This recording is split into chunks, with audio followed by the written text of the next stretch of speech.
Hello friends, welcome back. Today I'm going to be sharing another Christmas gift idea with you. Today's gift idea is homemade and we can personalize it. So there's a couple of different options for this one that you can really consider. You can get fat quarters at Walmart for 97 cents. Every season they have cute little dish towels that are 97 cents, 98 cents, and they're seasonal. So right now they've got Christmas designs, and I did make a bowl cozy out of one of those.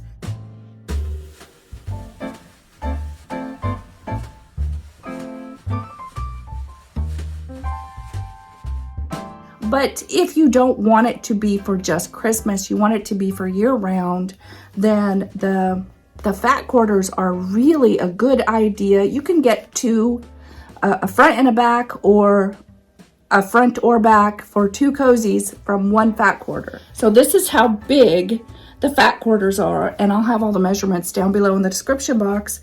But you can get at least a front and a back, or two fronts or two backs in just one fat quarter. I think I'm going to use these two colors, and I'm also going to use just some flannel for a layer in between. So you can use batting if you like, and I will say if you plan on putting your cozy into the microwave, you want to use an all cotton batting. You don't want to use something that's going to not withstand the heat of the microwave. Okay, the first thing you're going to notice when you open up a fat quarter is they are extremely wrinkled and they feel very stiff, like they've been starched. So you're going to want to press them, and you're going to want to use steam or give it a spritz of water to help get those really deep wrinkles out. You don't want to use a fabric like this without ironing it first. It's just going to be really hard to measure. It's not going to look good. Those wrinkles are just not going to come out. So definitely iron them. I'm cutting my pieces 10 by 10, 10 inches across, 10 inches long. So I need one red and black buffalo check, 10 by 10, a black piece of fabric, 10 by 10, and two pieces of flannel, also cut to the same 10 by 10 size. So if you were to use batting instead of flannel, then you only need one piece because it's thicker. But if you use a flannel, you want to use two pieces because the point of a bowl cozy is so you don't burn your hands from a hot bowl. So yeah, we're just gonna get our pieces cut, and then we're ready to start.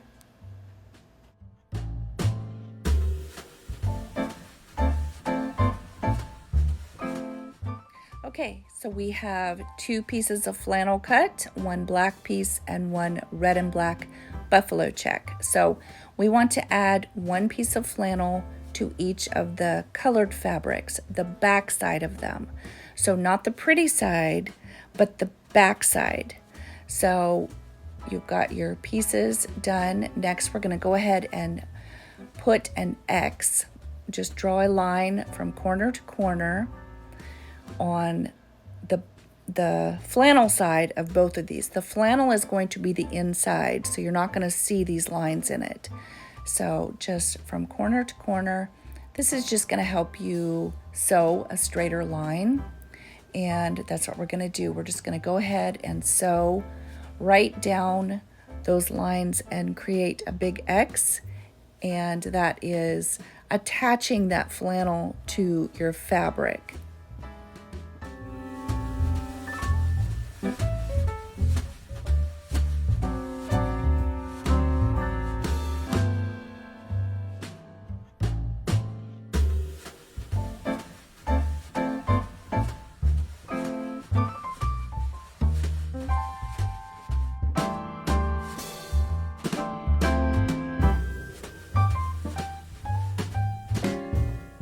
Okay, we have the red and black buffalo check fabric sewn to the flannel, and we're going to do the same thing with the black fabric. We're going to sew an X on it, attaching that flannel to the back of it as well.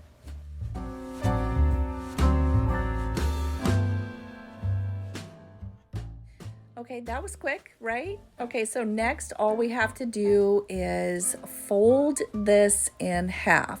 So we're gonna work on one at a time. We're gonna fold the pretty side in. We're gonna stick with working on the flannel side. And the side that is folded, we're gonna make a little mark there down the side at 2 inches. And then right at the top, we're gonna make another mark at the 1 inch mark, 1 inch over and 2 inches down. And we're gonna draw a line and attach those 2 dots together. And we're gonna go to the other side and we're gonna do the same thing, making sure to work on the side that's folded. So we're gonna measure down 2 inches, make a little mark, and then measure over 1 inch and make a little mark. And then draw a line and attach those 2 dots. And we're gonna take this to the sewing machine and we're gonna sew right down those lines.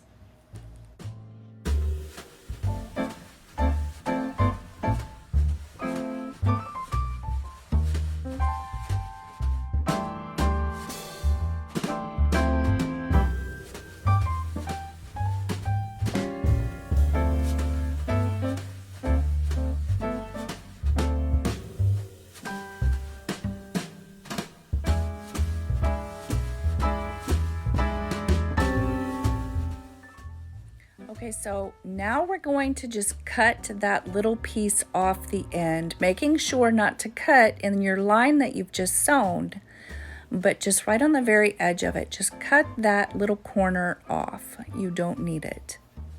So we're gonna fold, see how it was folded that way. We're gonna fold it the other way and kind of press those pleats together so you can get a nice even fold. So it's a little bit harder to line everything up with that pleat in the middle. And we're gonna do the same thing on this side, making sure that it's the folded side.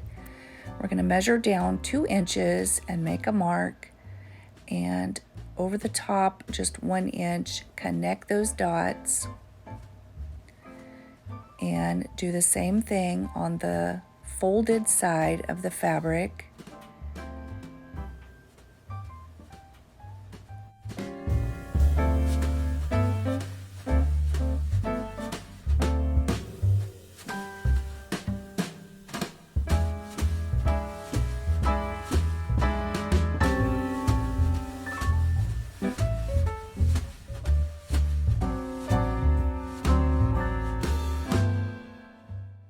Okay, just like before, we're gonna go ahead and sew down that little line that we've made on both sides. And then we're gonna cut that corner fabric off. We don't need it, it's excess, it's bulk, and we just wanna make sure not to cut through our sewn edge, but just to cut that corner fabric off.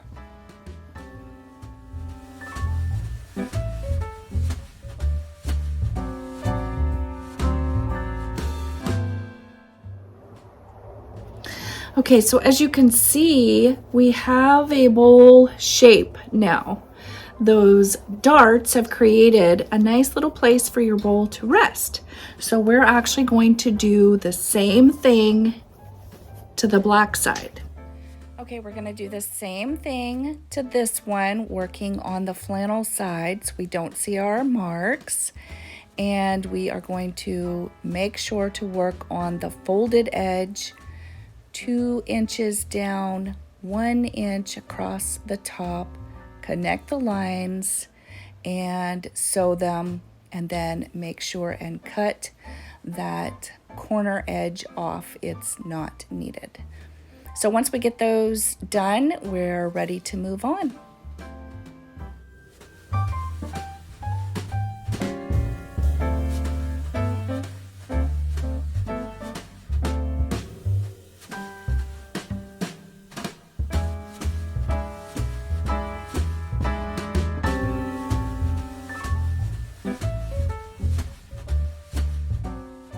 Okay, we have two pieces that we need to connect. So what we're going to do is we're going to put the pretty sides together, the colored sides, leaving the flannel on both the top and the bottom. We're going to sew it inside out, basically the same as you would do with a pillow or a pillowcase. So flannel is going to be on the outside of both the top and the bottom, and you're going to want to push those darted pieces together as you're connecting them to make sure all the edges are lined up. And you're going to start sewing. When you get to a corner, just make sure your needle is down. Lift your presser foot up and turn your fabric. Put your presser foot back down and continue sewing. You're going to sew all the way around just like that. And when you get to the last side where you first started sewing, leave a 2-inch area unsewn.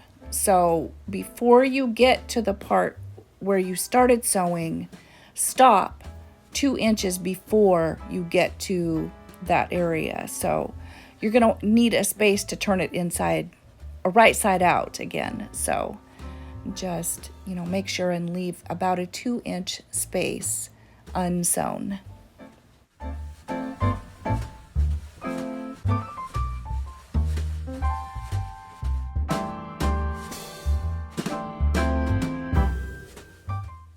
Okay, so right here is where I started sewing, and right here is where I'm going to stop. I just want to make sure that I have my corner sewn and I leave a 2-inch space unsewn.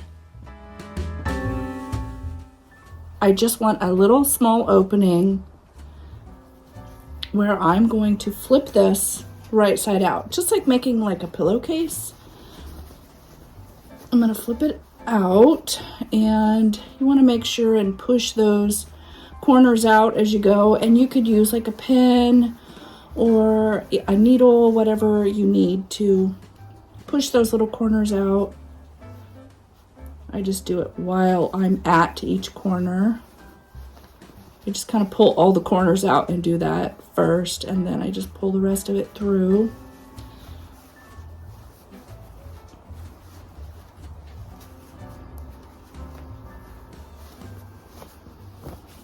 There we go. So now all my corners are sharp, and except for this one right here, which is just where I was just at, and that's why.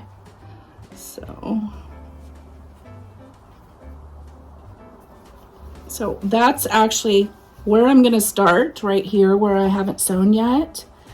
And I'm just gonna kind of fold it under a little bit, like a little bit of a hem, like the rest of it looks. So you could press that if you feel like you need to, or you could just kind of tuck it in like so. And I'm just gonna start right there. So we're gonna actually sew all the way around this one more time.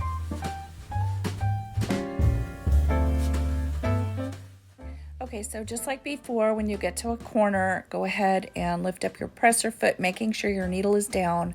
Put your presser foot back down. If you have trouble getting your fabric to start moving, I just use my seam ripper and kind of pull it through with that, and it really helps. And you're just gonna sew all the way around the entire thing. Okay, so the last thing that you're gonna do is just trim off any little strings that are sticking out anywhere. So it's just nice and neat. And it's done. So it's the perfect shape. It'll fit a variety of different bowls, and it's reversible. So maybe you want your pattern on the inside and the black on the outside. I kind of like it like this. And I have a bowl here. So when it comes out of the microwave, so this one you could actually put in the microwave. This one is a little bit thicker because I used batting, and I would not put this one in the microwave because the batting is not cotton. Okay, I wanted to give you a little better look at this one. This is the one that I made with the Walmart Christmas towel.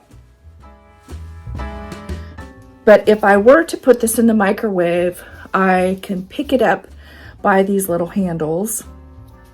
And it just makes it so easy and nice to be able to hold it and not burn your hands. I would make one per person in that family. If it's just one person, then just one bowl cozy. And you could embroider their name on it, and that would make it a little bit more personal. But, you know, this is one of those things, I know my husband and I use ours all the time. There's been many times where he's been digging through the cupboard. Where is the bowl cozies? They're all in the wash. So he really likes to be able to have one. And they just fit so nice.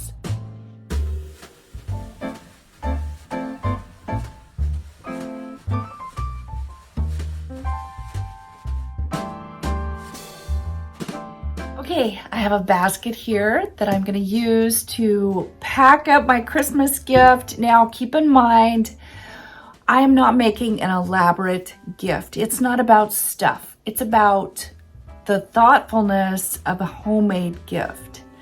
And so it doesn't have to be elaborate. So, but you could put whatever you feel is personal in your basket or bag or box or whatever it is that you make.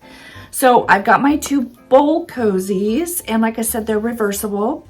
So I'm gonna have one going this way with the buffalo check on the outside, and let's set it like that. And I'm gonna have this one going the opposite way so that they can see that it's reversible.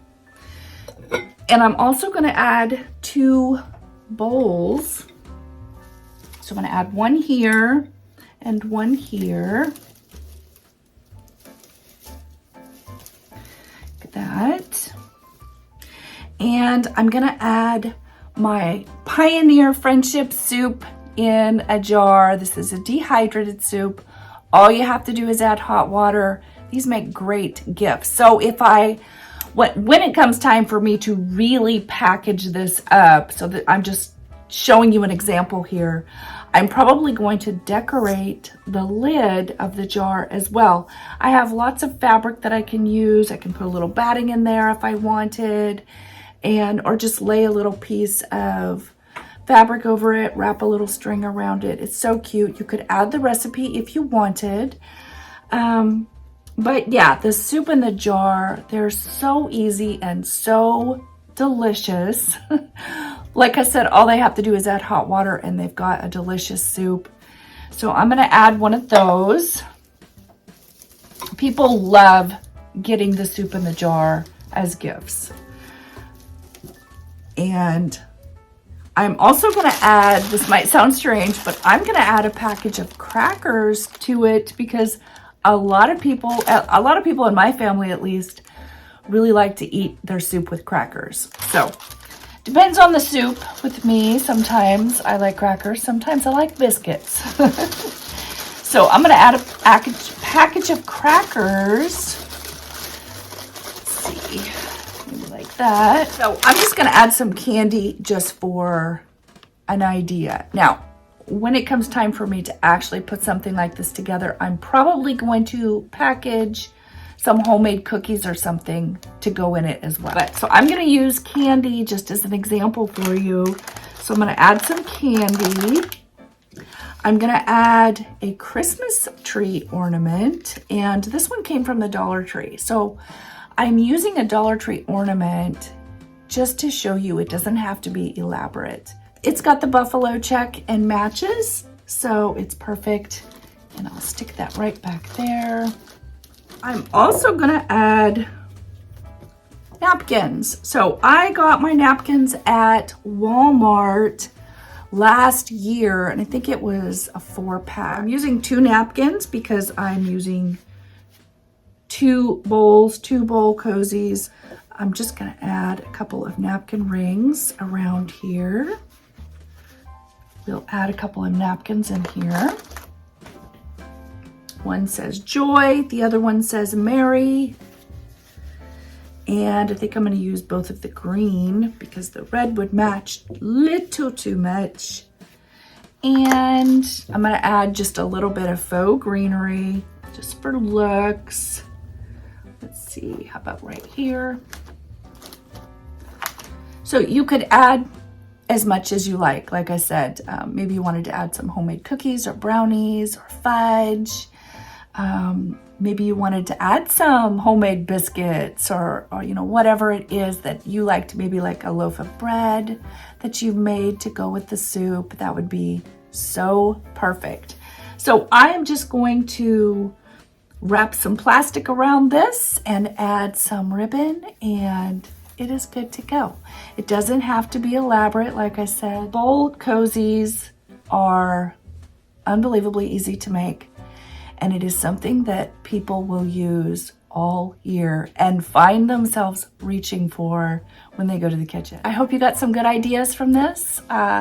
Make sure and subscribe if you haven't yet. I do have some more ideas for some homemade gifts, some more personalized homemade gifts that are treasured and can be handed down through generations. So yeah, I hope you're having a great day, and I will talk to you next time. Bye-bye.